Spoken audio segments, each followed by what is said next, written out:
구원하려고 부르셨지만 그러나 우리에게는 또 마지막엔 상급 주시려고 부르신 거예요. 그렇기 때문에 믿음 생활을 잘해야 되는데 이 땅에서 뭘 어떻게 할까? 그래서 바울 사도는 너무나도 많은 것을 배우고 알고 있었지만 그런데 바울 사도는 그 무엇보다도 바울 사도 주장한 것은 뭐냐면 능력이 나타나는 삶을 살아야 된다. 전도할 때. 그렇게 말씀하고 있습니다. 우리가 본문을 서입니다. 고린도전서입니다. 형제들아, 내가 너에게 나아가 하나님의 증거를 전할 때 말과 지혜의 아름다운 것으로 아니하였나니 내가 너희 중에서 예수 그리스도와 그가 십자가에 못 박히신 것 외에는 아무것도 알지 아니하기로 작정하였습니다. 내가 너희 가운데 거할 때 약하고 두려워하고 심히 떨었노라. 내 말과 내 전도함이 설득력 있는 지혜의 말로 하지 아니하고 다만 성령의 나타나심과 능력으로 하여 너희 믿음이 사람의 지혜에 있지 아니하고 다만 하나님의 능력에 있게 하려 하였노라. 아멘. 거기까지 한번 보겠습니다. 바울 사도가 복음을 전하려고 하는데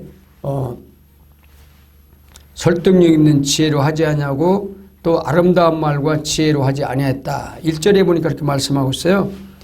너에게 나갈 때 하나님 말씀을 증거하게 되는데 말과 지혜와 아름다운 것으로 하지 아니했다. 그렇죠. 사람들은 아름다운 말을 특히 좋아해요. 또 그리고 이야기를 특히 좋아합니다.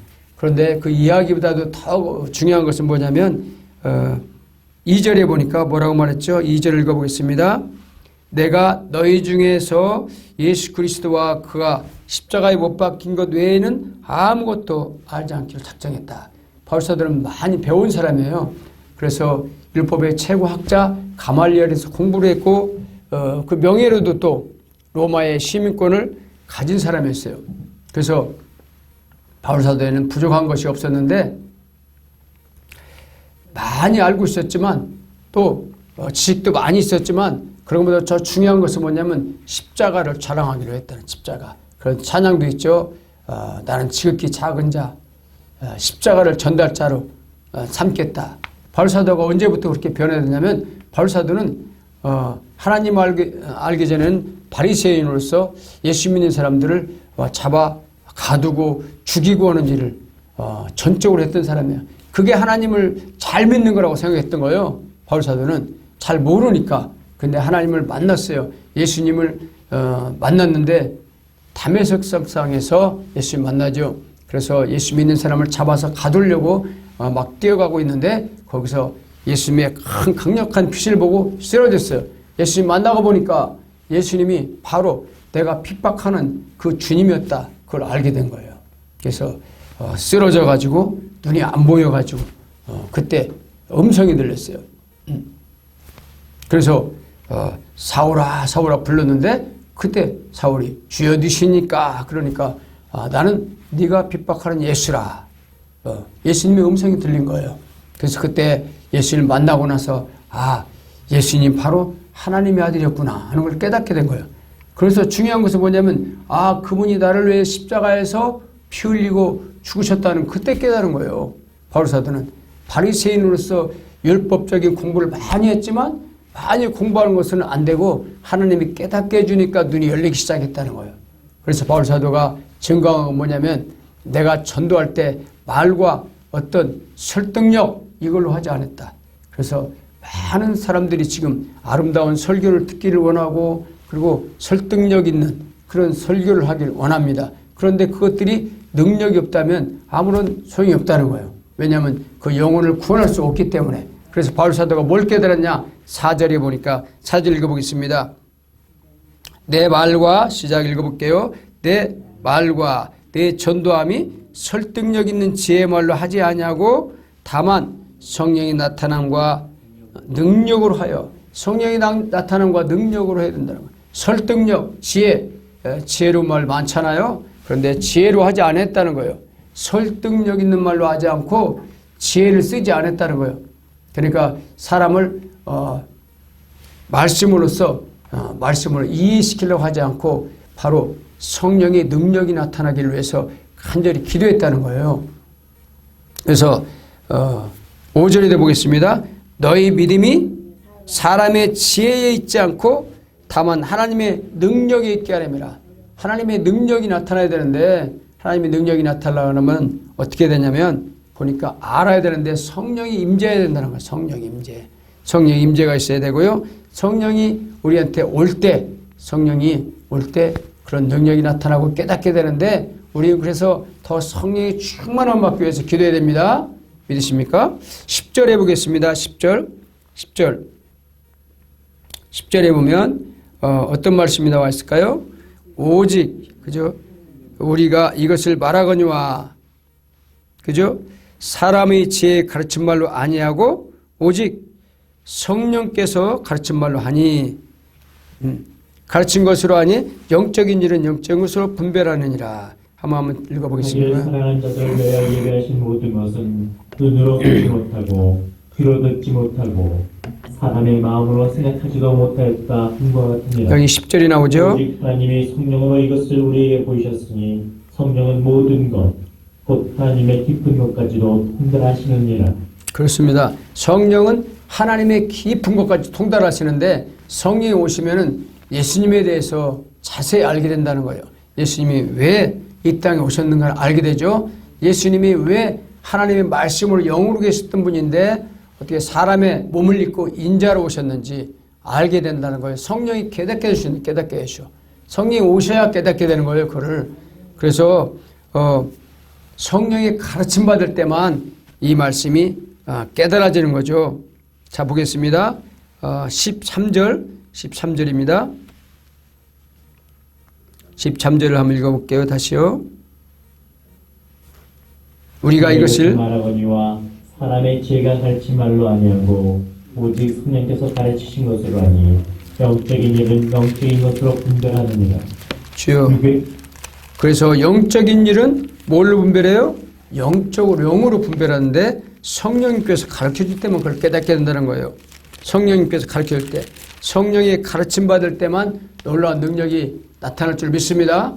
그래서 우리가 기도하는 것은 성령으로 충만해서 성령님 어떻게 할까요? 가르쳐달라고 우리가 기도할 때 하나님의 지혜를 통해서 깨닫게 되는 것이죠. 그래서 바울사도는 어떤 기도를 드렸냐면 에베소서에 보면 에베소의 말씀을 보니까 에베소 1장을 보겠습니다. 에베소 바울은 기도를 할 때 깨닫게 해달라고 지혜롭게 해달라고 기도했습니다. 지식을 달라고 기도했습니다. 성령의 지혜와 지식으로 깨닫게 해달라고 17절을 보겠습니다. 에베소 1장 17절입니다. 주 예수 그리스도의 하나님 영광의 아버지께서 지혜와 계시의 영을 너희에게 주사 하나님을 알게 하시고 너희 마음의 눈을 밝히사 그의 부르심의 소망이 무엇이며 성도 안에서 그 기업의 영광의 풍성함이 무엇이며 그렇죠. 너의 마음의 눈을 밝히사. 그렇죠. 여기 보니까 주 예수님께 기도하는데 뭐라고 하느냐.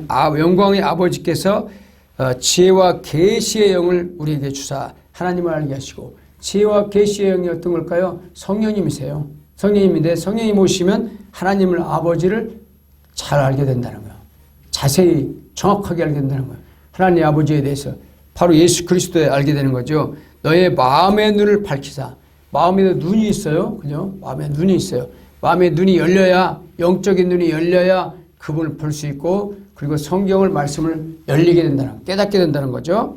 그래서 마음의 눈을 밝히사 그의 부르심의 소망이 무엇이며 성도 안에서 그 기업의 영광의 풍성함이 무엇이며 그렇게 말씀하고 있어요.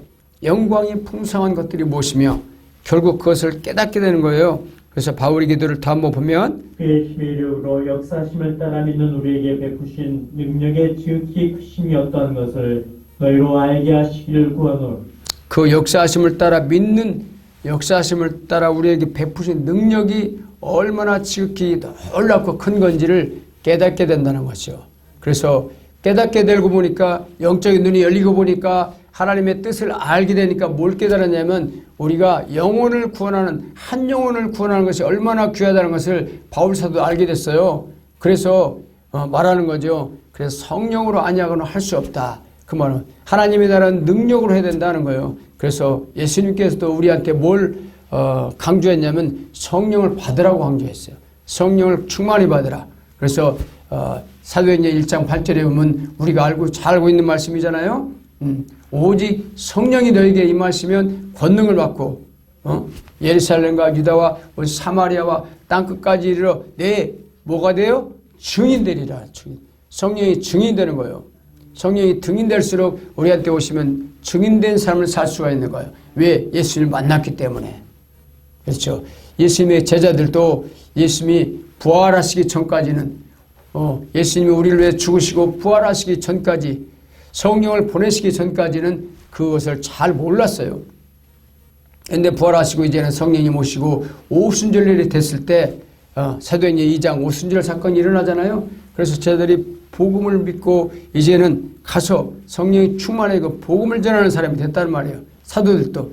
그래서 초대교회 때 놀라운 역사들이 막 일어나는 거죠. 사도행전을 한번 보겠습니다. 사도들은 그럼 어떻게 복음을 전했나? 사도행전 8장 7절을 보겠습니다. 사도들도 예수님과 똑같은 일을 했다는 거죠. 똑같은 일. 똑같은 일인데 어떻게 똑같은 했냐?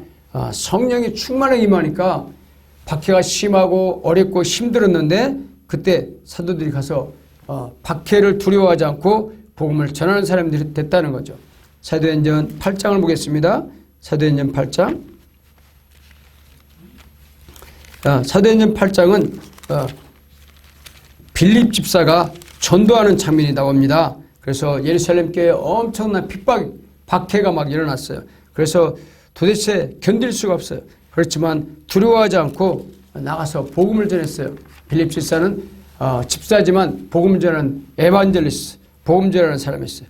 그래서 사마리아는 예루살렘에서 조금 떨어져 있는 곳이죠. 근데 거기까지 뛰어갔던 거죠.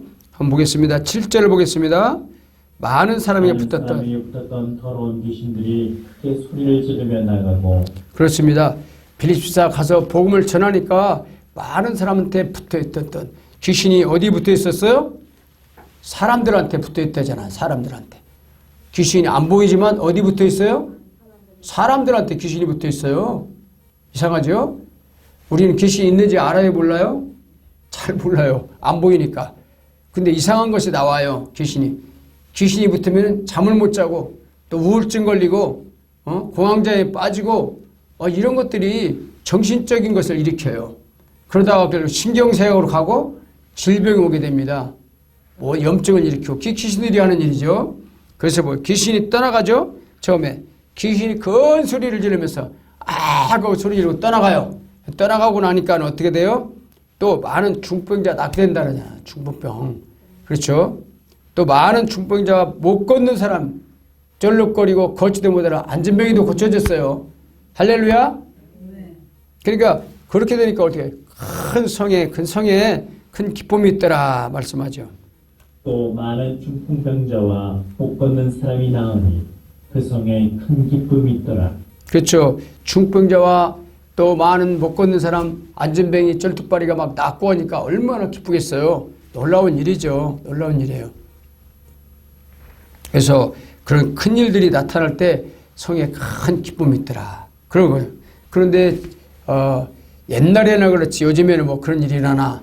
요즘에 교회들에는 그걸 잘 안 해요. 병 고치는 일을. 귀신 쫓아내는 일도 안 해요. 왜 그럴까요? 우리가 교리의 눈이 어두워지면 놀라운 능력의 역사가 역사하지 않아요. 그런데 말씀대로 그대로 믿으면 능력이 나타나는 거예요. 왜냐하면 말씀은 진리이기 때문에. 예수님은 어제나 오늘이나 똑같은 하나님이세요. 살아계신 분이기 때문에. 그렇죠. 그래서 능력이 나타나는 게 맞아요.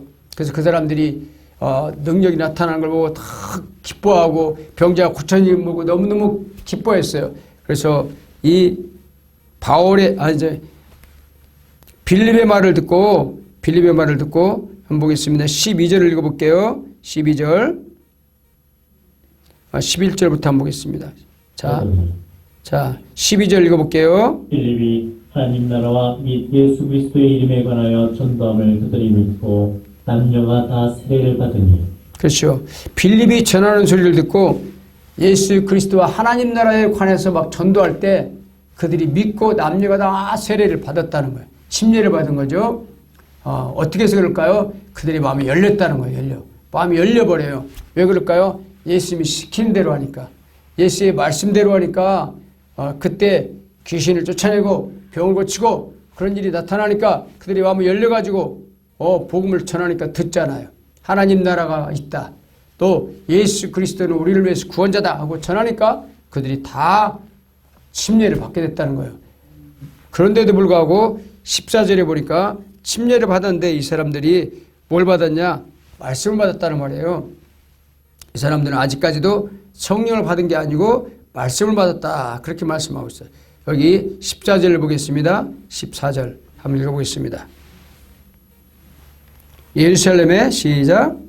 예루살렘에 있는 사도들이 사마리아도 하나님의 말씀을 받았다함을 듣고 베드로와 요한을 보내매. 그렇죠. 예루살렘에 있는 그 예루살렘 교회 본부에서 제자들이 거기 모여 있었는데 거기도 사마리아도 말씀 받았다 한단 말이에요. 말씀 받았으면 우리 지금 우리로 생각하면 말씀 받으면 당연히 성령을 받는 게 맞는데 그런데 제자들은 그렇게 말하지 않고 그들은 말씀을 받았다 그렇게 말하거든요. 그러니까 성령을 환영함으로 또 받아들여야 된다 그렇게 말하고 있어요. 우리 알고 있는 상식과 교리하고는 좀 잘 안 맞아요. 근데 말씀이 맞아요? 우리 교리가 맞아요? 하나님 말씀 맞는 거죠. 교리가 잘못돼서 그래요. 자 보겠습니다.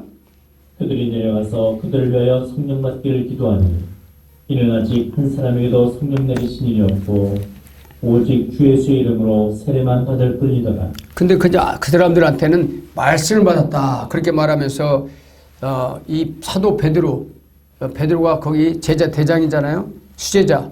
그리고 요한하고 가서 그들을 위해서 성령 받기를 기도했다 그러잖아요. 성령 받기를 또 기도했대요. 이는 아직 한 사람에게도 성령 내리신 일이 없고 오직 주의 이름으로 세례만 받을 뿐이라. 세례만 받았어요. 세례. 그렇죠. 이에 두 사도가 17절. 이에 두 사도가 그들에게 안수하며 성령을 받는지라. 시몬이 그렇죠. 이에 두 사도가 안수하며 성령을 받는 거예요. 놀라운 일이 일어나죠. 놀랍습니다. 그래서 우리가 사모함으로 성령을 모셔드릴 때 말씀을 들을 때 성령을 받게 되고 말씀을 들을 때 또 기도받을 때 성령이 임재하게 된다는 걸 알 수 있습니다. 그래서 사모하는 마음이 있으면 성령님이 우리에게 임하세요. 그래서 구약 성경에는 성령님이 내 안으로 들어온 게 아니라 성령님 계셨지만 우리 밖에서 역사했어요. 감동으로 역사했던 성령님이세요. 그래서 보니까 성령님이 오시면은 특별히 영의 기도가 나온다는 거예요. 영의 기도가. 그래서 영으로 기도해요. 자 보겠습니다. 어떤 사람이 열심히 여기서 기도를 하니까 방언 기도만 하고 귀신만 쫓아내면 다냐? 그러고 댓글을 달았어요.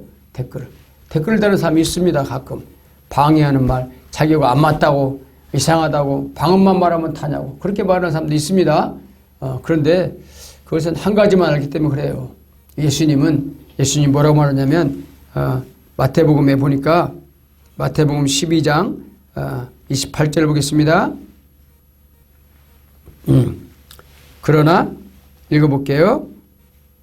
그러나 내가 하나님의 성령을 힘입어 귀신을 쫓아내는 것이면 하나님의 나라가 이미 너에게 임하였느니라. 그렇죠. 예수님이 귀신을 쫓아냈는데 바리새인들은 그걸 믿지 않고 예수님의 능력이 아니고 이거는 귀신의 왕 바알세불을 힘입어 쫓아냈다. 그렇게 비방을 하니까 예수님께서 어이가 없잖아요. 어이가 없어서 무슨 말씀하냐면 그러나 내가 하나님의 성령을 힘입어 귀신을 쫓아낸 거면 하나님의 나라가 너에게 임했다. 그런 거예요. 그리고 만약에 우리가 성령을 힘입어 귀신을 내쫓으면 어떻게 돼요? 하나님 나라가 우리에게 임한 것입니다. 이미 임한 거예요. 그래서 예수님께서는 귀신을 쫓아내고 병을 고치면서 우리가 복음을 전해야 된다고 말씀하고 있어요. 마태복음 10장 보겠습니다.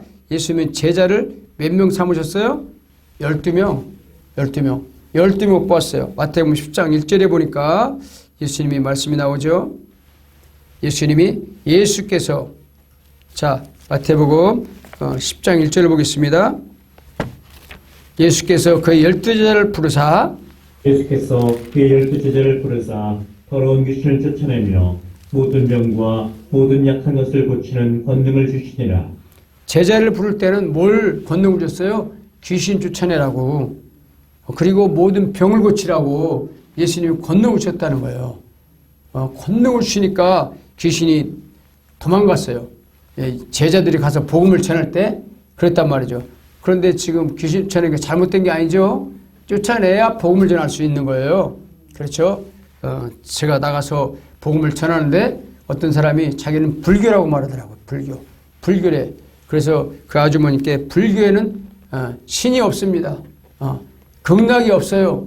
우리가 잘못 알고 있기 때문에 믿으면 선한 일을 하면은 불교에서는 극락이 간다고 하는데 극락이 있는 것이 아니라 천국이 있을 뿐입니다. 불교를 잘 믿던 스님도 내가 지옥에 간다고 말했잖아요. 그런 스님이 있습니다. 다 알고 있어요. 그 스님도 성철 스님이라고 유명한 스님이세요. 그런데 그분이 다 돌아가시기 전에 얘기한 게 있거든요. 불교는 거짓말이라고 얘기했어요. 자기가 말한 것도 거짓말이라고 얘기했어요. 속고 있는 거예요. 그래서 제가 그 얘기를 하면서 오직 예수님만 믿어야 된다고. 그러면서 자기가 다리 아프다고 그래서 다리 아픈 거를 기도해 줬더니 이제 고침받았어요. 안 아파요. 그러니까 진짜 신기하다고 그렇게 말하면서 이것은 성령님께서 천사를 시켜서 고친 거라고 예수님 믿으라고 하면서 예수님을 영접시켰어요. 영접시켰어. 그러니까 그렇게 영접시키는 것은 예수님을 나의 구주로 모시는 겁니다. 당신의 이름이 저 하늘에 생명책에 기록됩니다. 그렇게 했더니 기쁘다고. 그래서 한번 시간을 내서 우리 교회 와보겠다고 하더라고요. 전도가 그렇게 돼야 되는 거죠. 그냥 말로 해서는 잘 안 됩니다. 그래서 예수님도 그랬어요. 전도하는 것은 우리한테 하나님의 능력을 주는 거다. 구원의 능력을 주는 거죠. 누가복음을 보겠습니다. 누가복음에는 한 왕의 얘기가 나오는데 19장 누가복음 19장 16절을 보겠습니다.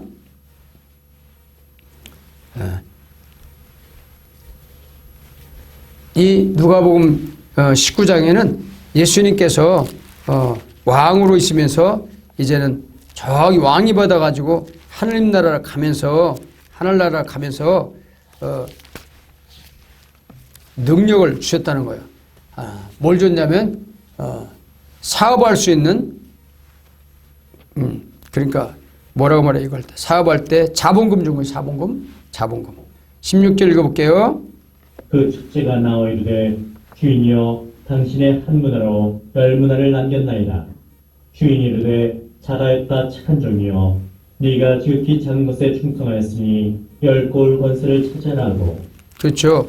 한 문화를 줬다는 것은 뭐냐면 한 문화가 하나의 화폐 단위인데 그게 뭐냐면 한 데나리온이 하루 품삯인데 100데나리온 정도의 어떤 가치가 있다고 그래요. 100데나리온, 한 데나리온이 20만 원이면 예를 들어서 100개니까 뭐예요? 2천만 원이에요. 2천만 원의 가치 있는 은화를 딱 준 거예요. 이래 가지고 장사해. 내가 돌아올 때 그 장사하고 얼마 남기는지 볼 거야. 그러면서 예수님이 비유로 말했는데 그것이 뭐냐면 자본금이라는 거예요. 자본금. 이걸 뭘 말하냐면 우리가 이 땅에 살면서 살아가면서 이득을 남겨야 된다는 거예요. 이득. 구원받았으면 이득 남겨야 되죠. 그래서 돌아왔을 때 예수님께 지금 보고하는 거예요. 왕이 돼가지고 이 땅에 오시는데 나중에 예수님 오시잖아요. 올 때 우리가 세매야 돼. 가서 결산해야 돼요. 얼마나 남겼는지. 그러니까 이 첫째가 와서 그러대. 주인이여 내가 한 문화를 가지고 10문화 남겼습니다. 2억을 남겼습니다. 이렇게 지금 보고하는 거예요. 그러니까 주인이 뭐래 잘하였도다. 착하고 충성된 종아 내가 짙게 충성했으니 큰 것을 받기리라. 이렇게 말하잖아요. 그러니까 그것은 뭐냐면 이 땅에 살면서 우리의 재능을 가지고 봉사하기도 하고 우리는 한 문화의 그 어떤 가치를 가지고 있는 것은 우리의 영혼이에요. 영혼. 한 문화의 가치는 우리가 구원받은 가치예요. 예수를 만나고 우리가 구원받았으면 어떻게 해요? 영원한 세계를 갈 수 있는 특권, 하나님의 자녀가 된 가치죠. 그래서 능력을 줬어요. 성령의 능력을 줬어요. 가서 전도하고 봉사하고 또 하나님을 위해서 살으라고 그 가치를 우리한테 주었는데 어떤 사람은 또 두 번째 사람이 왔죠. 두 번째 사람이 그 첫째가 나오는데 주인이여 당신의 한 문으로 열 문화를 남겼나이다. 주인이 이르되 잘하였다 착한 종이여 네가 지극히 작은 것에 충성하였으니 열 골 권세를 차지하라고. 그 둘째가 와서 이르되 주인이여 당신의 한 문화로 다섯 문화를 만들었나이다. 주인이 그에게도 이르되 너도 다섯 골을 차지하라고. 자, 두 번째 사람도 5개를 남겼대. 5개. 5개 남겼어도 칭찬해요. 2개만 남겨도 칭찬해 하나님은. 그렇죠. 꼭 10개만 남겨야 된다는 법이 없어요. 내 가지고 있는 것을 최선을 다하는 걸 보는 거야. 하나님께서는. 그래서 2개를 남긴 사람도 이 5골을 차지하라. 왜냐면은 나중에 이제 천년 왕국이 벌어질 건데, 계시록 20장에 보면은, 왕노릇하리라. 너희가 그리스도와 함께 왕노릇하는 때가 있단 말이죠. 그때 이제, 권세를 주는 거예요. 5골을 차지하라. 그때를 얘기하면서 지금 여기 말씀하는 거거든요. 계시록에 나와 있는 말씀을 또 한 사람이 와서 뭐라고 해요? 또 한 사람이 와서 이르되 주인이여 보소서 당신의 한 문화가 여기 있나이다. 내가 수건으로 싸두었었나이다. 이는 그렇죠. 이 사람은 장사를 안 하고 쌓아뒀어. 게을러 가지고 봉사도 안 하고 전도도 안 하고. 그러니까 어떻게 됐을까요? 하나님께 혼나죠. 악하고 게으른 종이라고. 당신이 엄한 사람인 것을 내가 무서워함이라. 당신은 두지 않은 것을 취하고 심지 않은 것을 거두나이다. 주인이 이르되 악한 종아 내가 네 말로 너를 심판하노니 너는 내가 두지 않은 것을 취하고 심지 않은 것을 거두는 엄한 사람인 줄로 알았느냐. 그래서 이 사람은 하나 갖고 있는 거 가지고 마저 뺏겨요. 뺏기고 저 어두운 데도 내쫓으라 막 그래요. 그래서 이제는 어떻게 될까요? 하나님께 책망받는 사람이 되는 거죠. 그래서 이게 보니까 열골 권세, 계시록에도 한번 보겠습니다. 열골 권세가 뭔가? 계시록 20장을 보겠습니다. 20장. 제가 찾아드릴게요. 6절. 읽어보겠습니다. 계시록 맨 끝에 20장 6절입니다. 이 첫째 부활에 참여하는 자들은 복이 있고 거룩하도다. 둘째 사망이 그들을 다스리는 권세가 없고 도리어 그들이 하나님과 그리스도의 제사장이 되어 천년 동안 그리스도와 더불어 왕노릇하리라. 그렇죠. 자세히 보면은 첫째 부활에 참여하는 사람들이 어떤 사람들이냐? 예수님 오시길 기다리고 주님이 시킨 명령을 다 순종하고 그러면서 믿음으로 살아가는 사람들, 깨어있는 사람들이에요. 상 받기를 기다리면서. 그러다가 예수님 오실 때 들림받은 사람들이에요. 저 공중에 혼인자체 들어간 사람이 첫째 부활인데 그 사람들은 둘째 사망이 그들이 없다. 그러면서 이제는 예수님 오셨을 때는 어떻게 해요? 예수님과 함께 하나님 나라의 그 권세를 차지하고. 첫째 부활에 참여하는 자들은 복이 있고 거룩하도다. 둘째 사망이 그들을 다스리는 권세가 없고 도리어 그들이 하나님과 그리스도의 제사장이 되어 천년 동안 그리스도와 더불어 왕노릇하리라. 여기 보니까 천년 동안 왕노릇한다는 말이 나오잖아요. 아까 고을 차지하라. 그것은 뭐냐면 천년 시대, 천년 왕국이 벌어질 때가 있어요. 그때가 이제 나중에 올 건데 그때 상 주시겠다는 거예요. 여기 봤으니까 22장 한번 보겠습니다. 계시록 22절이네요. 22장 12절 읽어보겠습니다. 보라, 내가 속히 오리니 내가 줄 상이 내게 있어 각 사람에게 그가 행한 대로 갚아주리라. 각 사람에게 행한 대로 갚아준대요. 주님께서는 또 그들이 그런데 보세요. 21장 보겠습니다. 21장도 7절 보겠습니다. 이기는 자가 들어간대. 그날은 이기는 자. 이기는 자는 이것들을 상속으로 받으리라. 나는 그의 하나님이 되고 그는 내 아들이 되리라. 그러나 두려워하는 자들과 믿지 아니하는 자들과 흉악한 자들과 살인자들과 음행하는 자들과 점술가들과 우상숭배자들과 거짓말하는 모든 자들은 불과 유황으로 타는 못에 던져지리니 이것이 둘째 사망이라. 아멘. 7절에 보니까 이기는 자들은 상속을 받으라. 이것들을 어떤 걸 상속받아요? 새하늘과 새 땅과 거기 새 예루살렘에 들어가는 상속을 받는 거죠. 하나님이 그것들을 그 아들이 되게 하신다고 하나님이 자녀가 된다고 그러죠. 그러나 문제는 뭐냐면 믿었어도 제대로 안 믿은 사람도 있죠. 두려워하는 사람들, 믿지 않는 자들, 흉악한 자들, 살인자, 음행자, 술 취하는 자, 그죠? 우상 숭배, 그런 하나님 나라에 들어가지 못한다는 거예요. 여기 보니까 거짓말하는 자도 있네. 그래서 하나님 나라에 들어가지 못하면은 어떻게 될까요? 바깥 어두운데 지옥불로 들어가게 되는 거죠. 그래서 우리가 이왕 믿을 거면은 상 받도록 잘 믿어야 될 줄 믿습니다. 그래서 성령 받고 복음을 증거하고 그렇게 살기 위해서 모든 걸 투자하는 거예요. 투자해서 믿음으로 이기는 그런 우리 성도들 되기를 예수의 이름으로 축복합니다. 한 사람이 미국에서 유학하는데 거기서 병이 걸린 거예요. 병이 걸려가지고 병원에 가보니까 이 신장 하나가 썩어가지고 고쳐야 돼. 그래서 너무 돈도 없고 유학생이니까 힘들어서 어떻게 할까 하고 병원 밖에서 울고 있는데 어떤 흑인이 찾아와가지고 흑인이 그렇게 말했대요. 너가 왜 울고 있냐 물어보니까 나는 이렇게 해서 유학하고 서울에서 공부를 잘하다가 여기 성공하려고 유학까지 왔는데 이 신장이 망가져가지고 이제는 죽게 생겼다. 이제 다 포기해야 되겠다.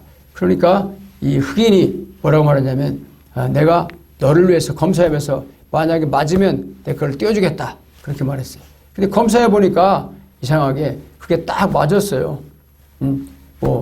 이 피하고도 맞고 이게 다 맞아야 되나 봐요. 체질이 맞아야 돼. 그런데 맞아서 그걸 자기 거 아무 조건 없이 이 흑인이 띄워준 거예요. 그래서 띄워줘가지고 이 사람이 수술을 받고 너무너무 감사해서 너한테 해줘야 되는 게 뭐냐 그러니까 아무 조건도 없다. 단지 내가 예수님 믿었기 때문에 너도 예수님 믿으라고 내가 이 나의 몸을 선물로 준 거다. 네가 한국에 들어가면 예수님을 잘 믿어라. 교회를 나가고 예수님 믿고 너도 나처럼 좋은 일을 하면 된다. 그렇게 말해서 이 사람이 유학을 끝내고 들어와서 의대를 들어가가지고 의사가 됐어요.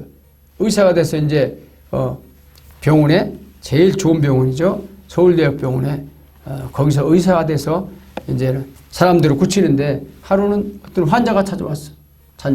환자가 찾아왔는데 보니까 이 고관절이 다 썩어가지고 고칠 수가 없어요.